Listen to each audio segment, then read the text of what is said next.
berusaha untuk mengumpulkan pengetahuan-pengetahuan tentang agroekologi, mengumpulkan ayat-ayat Al-Quran yang berbasis pada pemulihan ekologi, setelah itu bisa diakses oleh masyarakat luas. Tidak melihat perempuan dan laki-laki, toleransinya sangat kuat, dan yang paling penting adalah ini membicarakan tentang alam semesta. Visi pesantren At-Thoriq itu sendiri adalah mengembangkan, menguatkan ajaran Islam sebagai agama yang rahmatan lil alamin.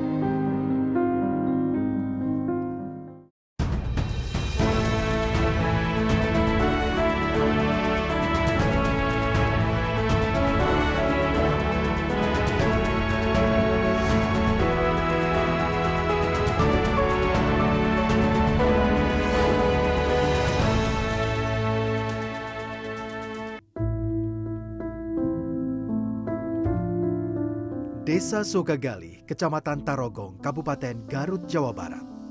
Itulah lokasi pesantren At-Thoriq. Terpampang luas pekarangan hijau yang ditanami berbagai macam tumbuhan. Pesantren At-Thoriq merupakan lembaga pendidikan Islam yang bergerak pada pembelajaran pengolahan pertanian dan perkebunan.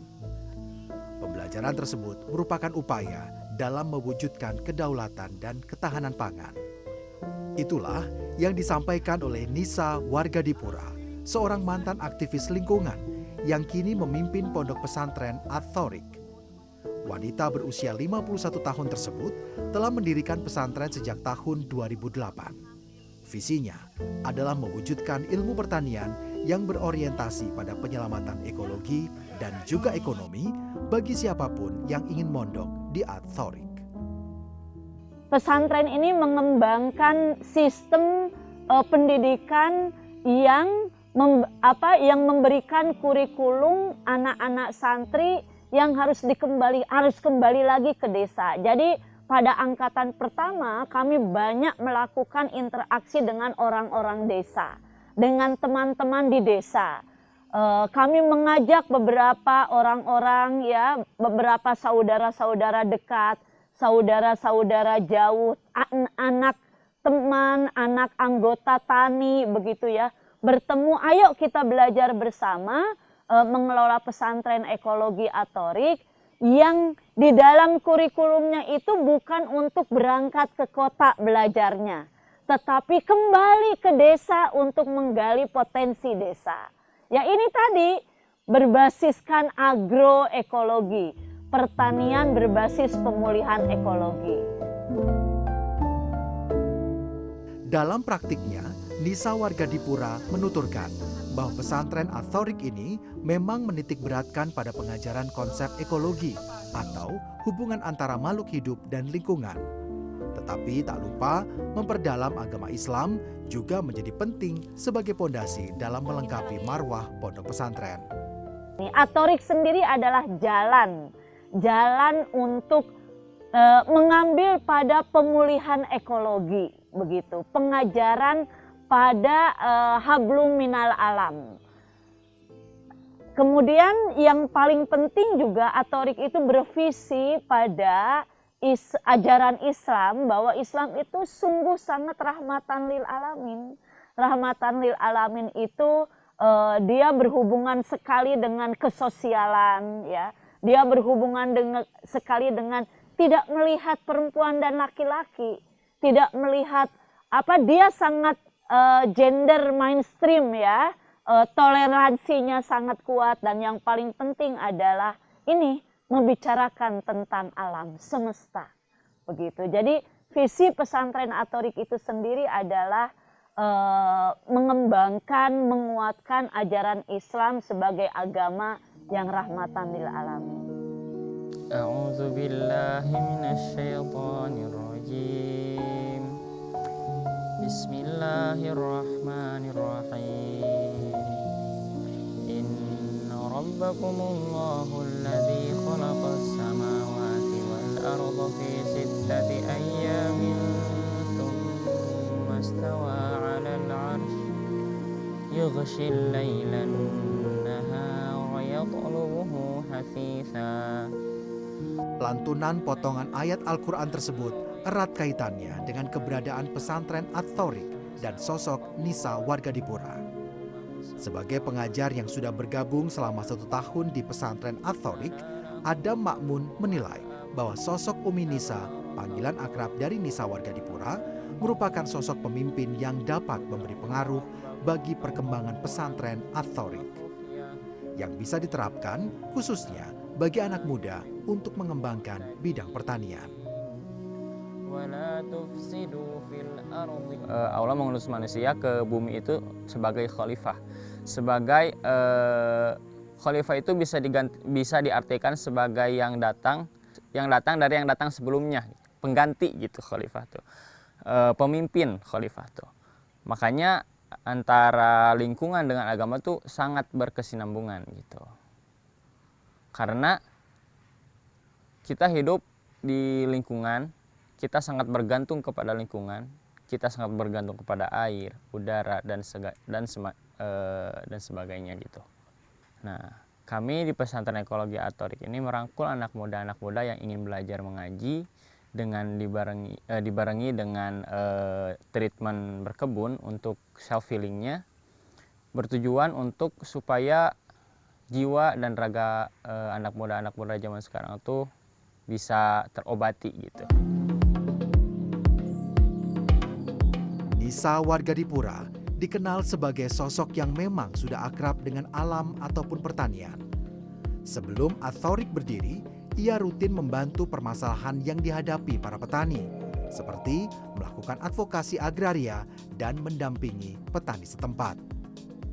Bagi sang anak, Salwa, Umi Nisa dipandang sebagai sosok ibu yang tegas serta pekerja keras. Meski perhatian sang ibu terbagi pada aktivitasnya mengelola pesantren, Salwa justru turut membantu mengisi beberapa tausiah bagi para pendatang yang mengunjungi At-Thoriq untuk belajar agama serta menjalankan kegiatan bertani. Momen yang aku tangkep tuh ketika dulu Umi seorang aktivis kan. Umi bagaimana Umi orasi di mana-mana. Aku melihat sendiri bagaimana Umi memperjuangkan hak-hak para petani. Akhirnya kita move dari perjalanan itu, hijrah. Karena Abi juga ada di lingkungan pesantren. Biar kita lebih dikenal. Kalau misalkan sekarang demo capek-capek, orasi capek-capek tapi tidak dikenal, untuk apa? Yang akhirnya kita membuat satu perubahan, Umi dan Abi hijrah untuk membuat pesantren yang berbeda tentunya dari yang lain, pesantren ekologi ini. Strategi yang kami kembangkan di pesantren At-Thoriq untuk mengambil banyak pembelajar adalah bekerja berkolaborasi dengan perguruan-perguruan tinggi, dengan pesantren-pesantren yang lain, atau dengan lembaga-lembaga yang melakukan pemberdayaan. Jadi tempat ini adalah tempat akhirnya itu menjadi keberhasilan yang sangat penting sekali, dan itu maju ke depan dibandingkan dengan live-in gitu.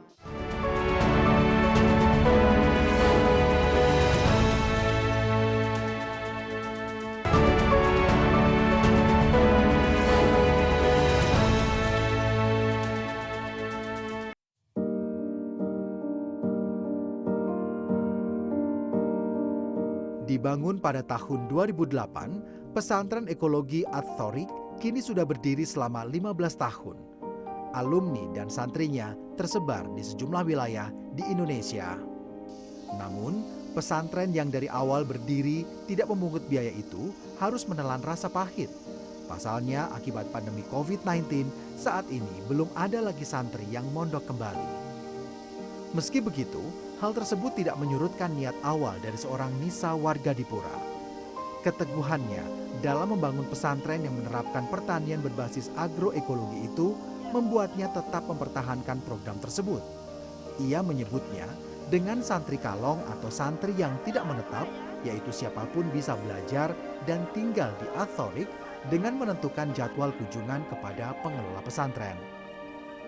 Strategi yang kami kembangkan di pesantren At-Thoriq untuk mengambil banyak pembelajar pada agroekologi ini ya, pesantren ekologi ini adalah bekerja berkolaborasi dengan perguruan-perguruan tinggi, dengan pesantren-pesantren yang lain, atau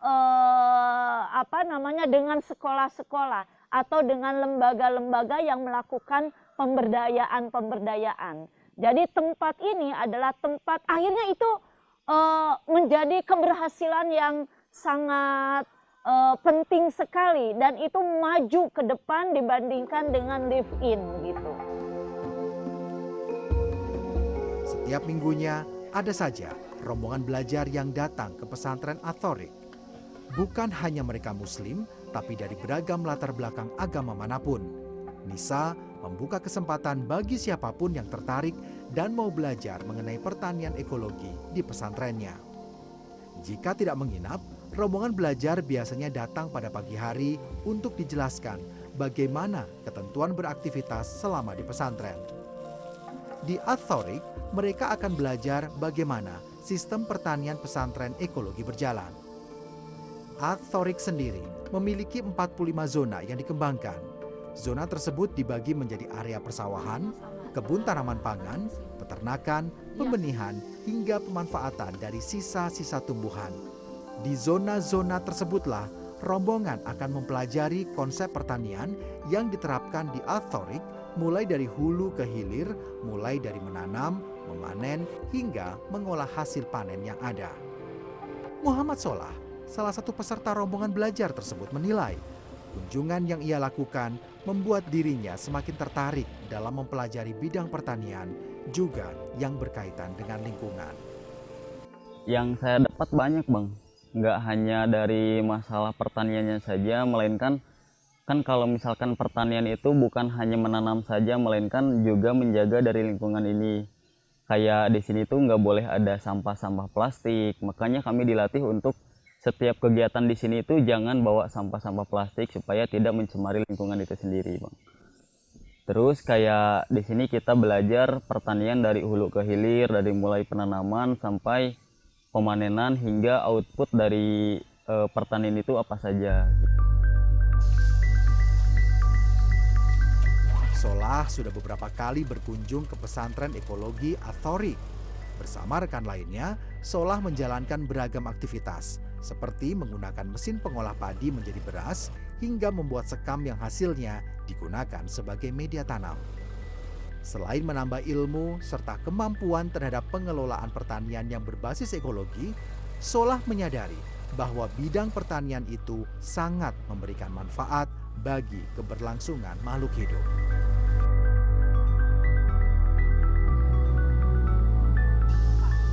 Muhammad Solah, salah satu peserta rombongan belajar tersebut, menilai kunjungan yang ia lakukan membuat dirinya semakin tertarik dalam mempelajari bidang pertanian, juga yang berkaitan dengan lingkungan. Yang saya dapat banyak, Bang. Nggak hanya dari masalah pertaniannya saja, melainkan kan kalau misalkan pertanian itu bukan hanya menanam saja, melainkan juga menjaga dari lingkungan ini. Kayak di sini tuh nggak boleh ada sampah-sampah plastik, makanya kami dilatih untuk setiap kegiatan di sini itu jangan bawa sampah-sampah plastik supaya tidak mencemari lingkungan itu sendiri, Bang. Terus kayak di sini kita belajar pertanian dari hulu ke hilir, dari mulai penanaman sampai pemanenan hingga output dari pertanian itu apa saja. Solah sudah beberapa kali berkunjung ke pesantren ekologi Ats-Thoriq. Bersama rekan lainnya, Solah menjalankan beragam aktivitas, seperti menggunakan mesin pengolah padi menjadi beras, hingga membuat sekam yang hasilnya digunakan sebagai media tanam. Selain menambah ilmu serta kemampuan terhadap pengelolaan pertanian yang berbasis ekologi, Solah menyadari bahwa bidang pertanian itu sangat memberikan manfaat bagi keberlangsungan makhluk hidup. Kalau peningkatan ke diri sendiri banyak sih. Kayak lebih berminat untuk meningkatkan pertanian di Indonesia ini. Karena memang kan berbicara tentang pangan atau ketahanan pangan nasional ini agak zaman sekarang tuh mulai turun, makanya berangkat dari sana saya pribadi ingin belajar pertanian itu lebih dalam lagi supaya mampu membantu negara ini dalam menjaga ketahanan pangan tersebut. Hal serupa juga diamini oleh salah satu mahasiswa agroteknologi Fakultas Pertanian Universitas Garut yang hadir dalam rombongan belajar itu. Menjalani aktivitas di pesantren Ats-Thoriq membuatnya dapat mempraktikkan langsung apa yang ia pelajari di kampus. Meski dalam pembelajaran perkuliahan juga melakukan praktik di lahan, ia merasa kesempatan praktik di Ats-Thoriq tentu menambah pengalaman baru baginya.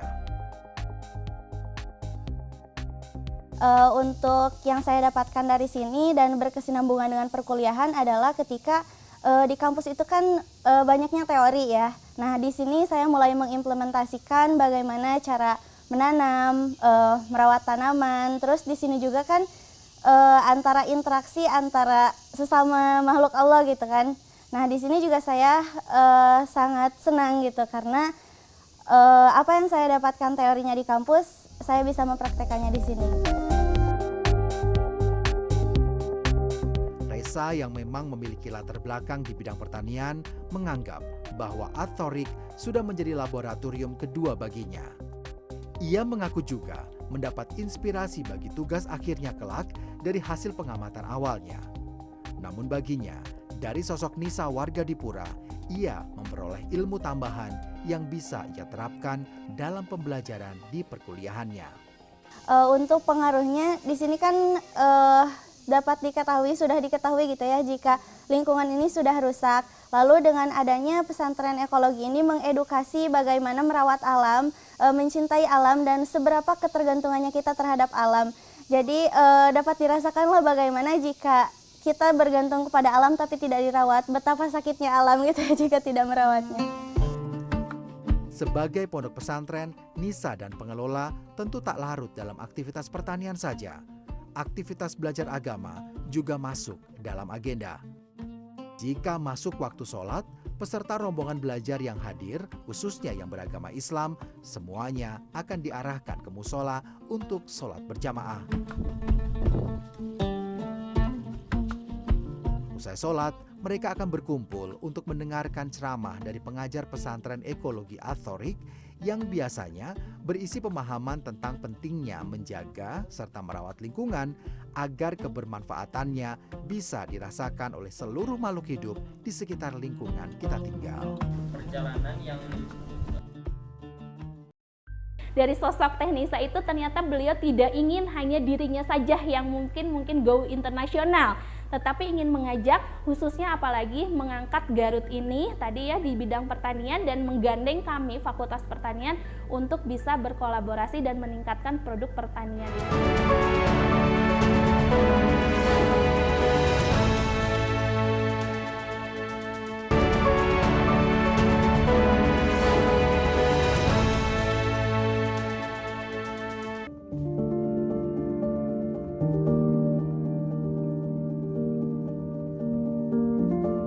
Meskipun saat ini santri yang mondok belum dapat menetap kembali, Nisa warga Dipura masih berupaya menjalankan visi misi pesantren dengan mengajak sejumlah komunitas dan lembaga.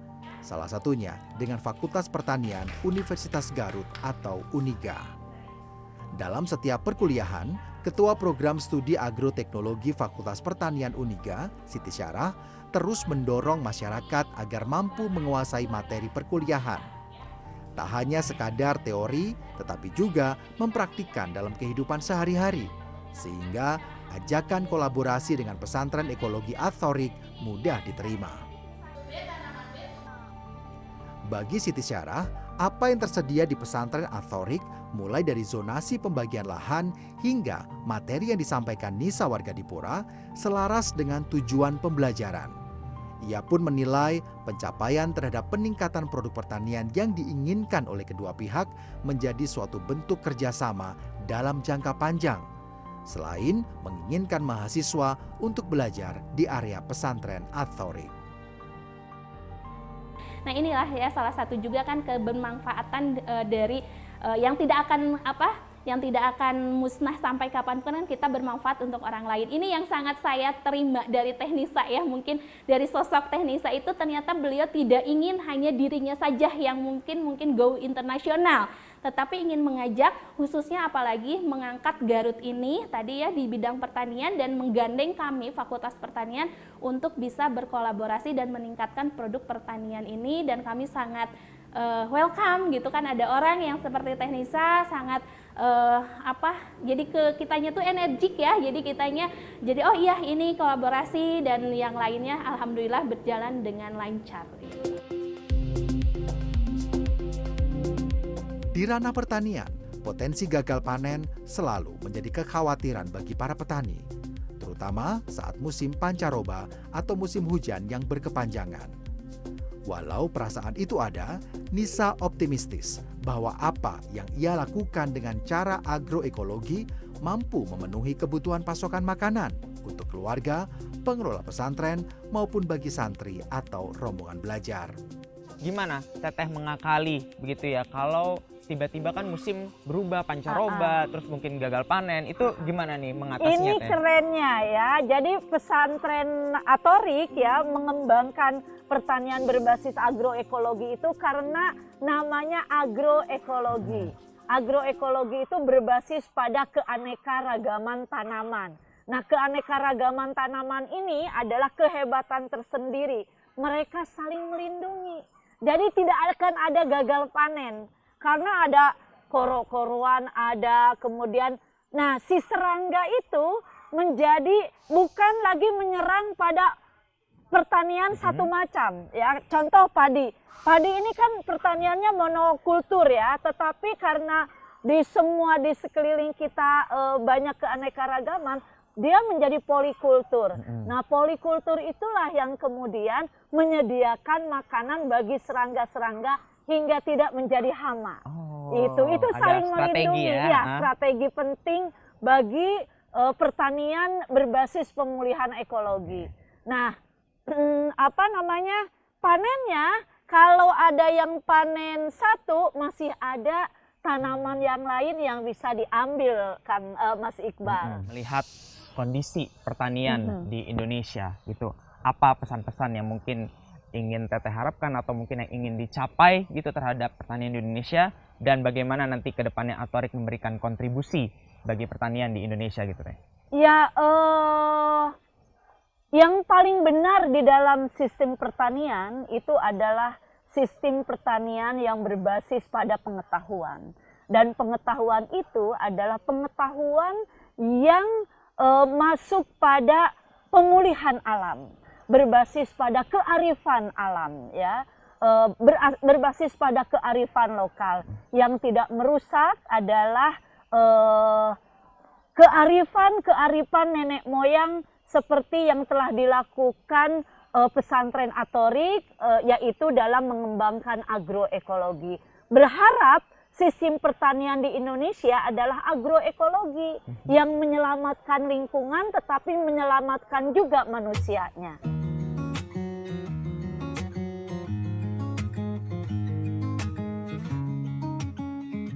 Menyiasati pengelolaan maupun operasional pesantren, sejak dulu pesantren Atorik tidak pernah memungut biaya bagi santri yang mondok. Nisa dan pengelola menyiasatinya dengan rutin mengonsumsi hasil panen untuk diolah menjadi sejumlah hidangan. Untuk beras saja, Atorik mampu menghasilkan 3 ton beras dari padi yang ditanam. Beragam sayuran dan beberapa bumbu juga tersedia di lahan. Tak terkecuali sumber protein hewani karena Atorik memelihara ayam dan juga ikan di tambak. Mulai dari angkatan pertama hingga program rombongan belajar yang saat ini dijalankan, pesantren ekologi Atorik membatasi 15-30 orang dalam setiap kunjungan. Untuk menyiasati pembiayaan lain, pesantren Atorik pun membuat berbagai produk mulai dari minuman teh herbal hingga produk kecantikan seperti masker untuk wajah. Wujud mengembangkan pertanian bagi daerah Garut tempat ia menetap hingga saat ini telah diaplikasikan oleh sosok Nisa Wargadipura. Nisa warga Dipura pun berhasil meraih sejumlah penghargaan seperti Perempuan Inspiratif Nova 2015 dan Kusala Swadaya sebagai pengembang wirausaha hijau pada 2015. Nisa pun sempat menerima beasiswa dari AZ Agroecology and Organic Food System Course di India, serta beberapa acara ekologi dunia pernah ia hadiri seperti Bumi Festival di New Delhi. Nisa menambahkan, tujuan mendirikan pesantren ekologi Athorik ini ialah sebagai pusat tersebarnya sistem pengetahuan pertanian yang berorientasi pada penyelamatan dan kepedulian terhadap ekosistem alam. Visi Rahmatan Lil Alamin pun diharapkan bisa mendapatkan 3 keadilan selama menimba di Athorik, yakni keadilan sosial, keadilan gender, dan keadilan lingkungan. Karena geliat tersebut, pesantren Athorik diganjar sebagai representatif Family Farming Decade oleh FAO PBB 2019 sampai 2028. Rencana ke depan kami tentu saja akan berusaha untuk mengumpulkan pengetahuan-pengetahuan lokal, mengumpulkan pengetahuan-pengetahuan tentang agroekologi, mengumpulkan ayat-ayat Al-Quran yang berbasis pada pemulihan ekologi, kemudian dibangunkan rumah pengetahuannya, setelah itu bisa diakses oleh masyarakat luas. Dan tentu saja kami tetap membuka dan tetap bekerja, tetap mencari berkolaborasi dengan lembaga-lembaga lain, dengan kelompok-kelompok masyarakat yang lain untuk dapat belajar bersama di pesantren ekologi Athorik ini.